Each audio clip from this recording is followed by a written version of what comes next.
लोकसभा में संविधान पर चर्चा के दौरान समाजवादी पार्टी की कैराना से सांसद इकरा हसन ने सत्ता पक्ष पर जोरदार हमला बोला। उन्होंने देश में संविधान की किताब होने की बात तो कही, लेकिन इसको चलाने वालों का ईमान गुम होने का आरोप लगाया। उनके भाषण पर अब चर्चा शुरू हो गई है। चौधरी जी, धन्यवाद सभापति महोदय, आपने मुझे इस विशेष चर्चा पर बोलने का मौका दिया। भारत के संविधान के 75वें वर्ष की चर्चा के मौके पर मैं सबसे पहले संविधान बनाने वालों की दूरदृष्टि को सलाम करती हूँ।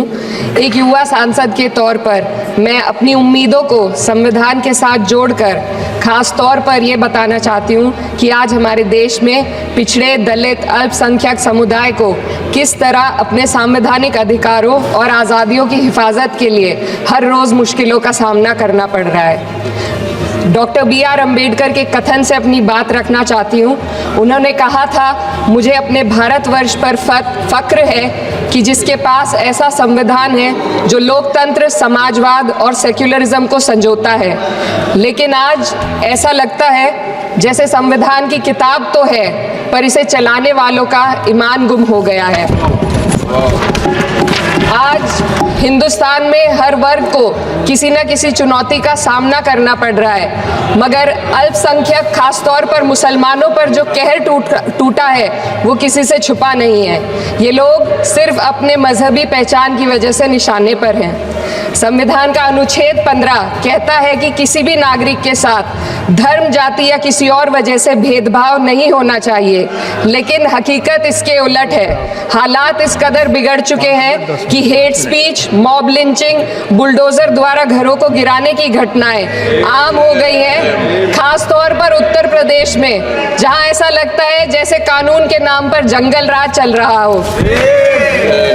संभल में जो हुआ वो सबके सामने है। पुलिस के संरक्षण में निर्दोष लोगों की हत्या की गई और सरकार ने चुप्पी साध ली। अल्पसंख्यकों पर हिंसा बढ़ती जा रही है, मगर सत्ता में बैठे लोग या तो आंखें मूंदे हुए हैं या फिर इन घटनाओं को बढ़ावा दे रहे हैं। हद तो तब हो जाती है जब न्यायपालिका की बात भी अनसुनी कर दी जाती है। सुप्रीम कोर्ट ने मॉब लिंचिंग पर 11 सूत्रीय निर्देश जारी किए थे।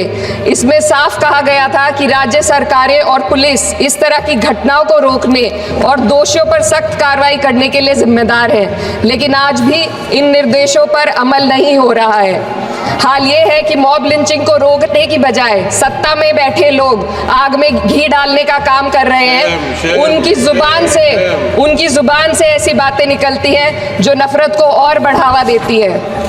ये अशांति अब इतनी गहराई तक फैल चुकी है कि हमारे समाज के धर्मनिरपेक्ष चरित्र पर गंभीर सवाल उठ रहे हैं। साल की शुरुआत में ही कई राज्यों में दुकानदारों को अपने नाम बोर्ड पर लगाने के लिए मजबूर किया गया। इसे सेहत और सुरक्षा के कानूनों का हिस्सा बताया गया, मगर असल मंशा कुछ और थी।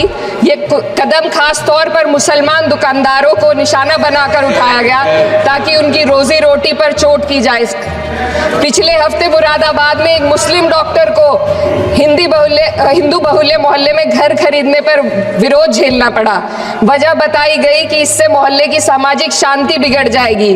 अब आप ही बताइए, क्या ये वजह? देश और दुनिया की खबरों के लिए वीडियो को लाइक करिए और चैनल को सब्सक्राइब करिए। धन्यवाद।